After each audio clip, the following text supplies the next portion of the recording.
Hans Werner was one of the many civilians who fled the cities in an attempt to escape the devastation of World War II. Hans, a Polish tailor, fled with his wife Ingrid into the countryside in 1942. Together with about 60 others, they quickly set up small patches of farmland in a village far away from the cities and civilization. For nearly 2 years, the quiet escapist community existed in relative peace, save for the occasional bomber or fighter planes flying far overhead.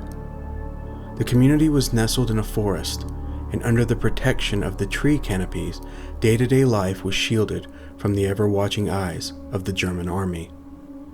But in the fall of 1943, a most profound spectacle would fill the Werner family and the small village with terror.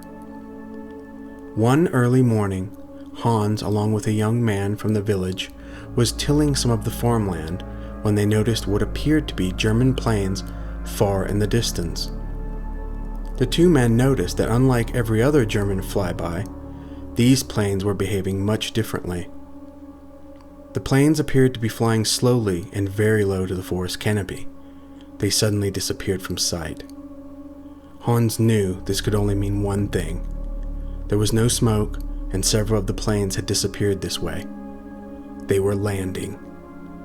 Hans quickly grabbed the young man's arm and ran with him back to the village.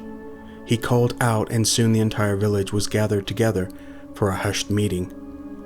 After hearing what had happened, it was decided a small scout group should venture out to the location where the planes disappeared and investigate. No one volunteered. Seeing the fear in the group's faces, Hans alone reluctantly agreed to be the sole scout to investigate. The villagers had agreed from the start that only the immediate area where the village was built and forest nearby the site was to be the only locations to be visited in order to avoid any detection. This meant that Hans had never been beyond the immediate vicinity and therefore had no idea what to expect during the excursion. That night, Hans prayed with his wife for safety, and after a long and somber embrace, set out with his pack of food and gear toward the alleged German landing site. The planes had appeared to be at least several miles away, so Hans expected the mission to take a minimum of 6 to 8 hours round trip. As he had to travel as slowly and quietly as possible in the dead of night through fairly rugged and overgrown terrain, with only the moon to illuminate his surroundings. The first couple of hours was regular and uneventful, and Hans recounted that the weather was cool and exhilarating. After several hours, Hans came to a location which baffled him. The forest opened to a prairie unlike nothing he had ever seen before. The fallen and dead trees and plant life looked bizarre, and remains of some long-abandoned settlement lay strewn about everywhere. This alone would not have concerned Hans, knowing the area had an ancient history, but the appearance of the debris was unusual. Many artifacts could be seen protruding from the ground, many of which resembled human hands, though they seemed to be sculpted, along with strange glyphs and symbols that Hans did not recognize. After briefly surveying the area, he continued toward the perceived landing site. Soon, however, Hans began hearing the familiar hum of machinery, and through the forest mist, he began to make out silhouetted shapes and the recognizable forms of German soldiers. Despite it being night, the soldiers appeared to be working feverishly, digging and exhuming what appeared to be another field of ancient ruins. There was a makeshift airstrip and structures that Hans could not determine whether were pre-existing or built by the soldiers. Regardless of this, the structures were bizarre in architecture. Hans observed from some distance in order to avoid detection, though regardless of this, his heart felt as though it would explode at any second. It was at this moment of self-awareness that a sudden and jarring spectacle appeared above the German camp. Brilliant orbs of light materialized overhead, flooding the entire area in iridescent light. The orb's light was mostly in focused beams like floodlights, and in fact, this is how Hans described them precisely. Yet the soldiers appeared unaffected by the scene. In fact, within a minute of the orbs appearing, strange men clothed in white-colored robes began emerging from one of the structures.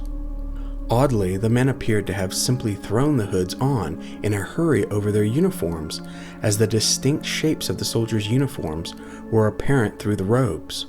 Then, suddenly, without warning, all the lights went dark. Hans would write that the sudden disappearance of the orbs was as disturbing as their appearance. Now the only lights came from the Germans' camp, and those were horribly dim by comparison. Hans composed himself and decided it was an appropriate time to withdraw. He left the German camp and made his way back to the village. After several hours, Hans arrived at the village and found it silent and dark. It was only after he declared his presence that life began to stir in the terrified village, and people began to emerge. Hans explained everything he had seen, and to no surprise, at least half of the story was regarded as a terrified man's imagination playing tricks on him. But at length, most of the villagers at least believed he had found the German landing site, and that there was a German presence there. Through most of the night, the assembly whispered, one proposed plan after the other, attempting to find some solution that didn't end in the lot of them being discovered and executed. It was after a couple of hours that suddenly brilliant light blasted through every crevice of the small hut where the assembly had gathered. Everyone froze and everyone felt mortal fear. Not a soul moved, as most were in shock. Nearly an hour passed before anyone spoke, and when one man spoke, it was Hans. He recognized the iridescent light and risked looking out one of the cracks around the makeshift door of the hut. Many villagers whispered and hissed at him not to move, to stay quiet, but Hans was determined to see what was happening. Through the door crack he saw a familiar sight. The orbs were now at the village. They illuminated everything with their spotlight rays. Hans felt some relief, as the orbs had been there for nearly an hour without any harm coming to the community. And so, despite the incessant hissing and condemnation of the other villagers, Hans opened the door. As he did, brilliant iridescent light flooded the hut. Hans stepped outside, leaving the door open behind him. He could see the orbs' slow and methodical movements, the same as they had been at the German camp. Soon the other villagers peeked from the open door out at the bewildering spectacle, and all marveled at the scene. Confused whispers were being spoken by many villagers, and others could not speak at all, being captured in awe. Then, as before, suddenly, it was dark. The orbs were gone, and now the whispers were of a far more concerning tone. The villagers began to speak in panicked voices, as now surely the Germans would have seen the bright lights and be coming to the village. One of the older villagers spoke out and warned that leaving the village was no more safe than staying, and so after some debate it was decided, despite everyone's fears, staying in the village was their only option. The few remaining hours of night seemed to last days, but finally the sun began to rise and early morning came. The day was spent in expectation of the Germans arriving and capturing or executing the village. But no Germans came, nor did they come later that night.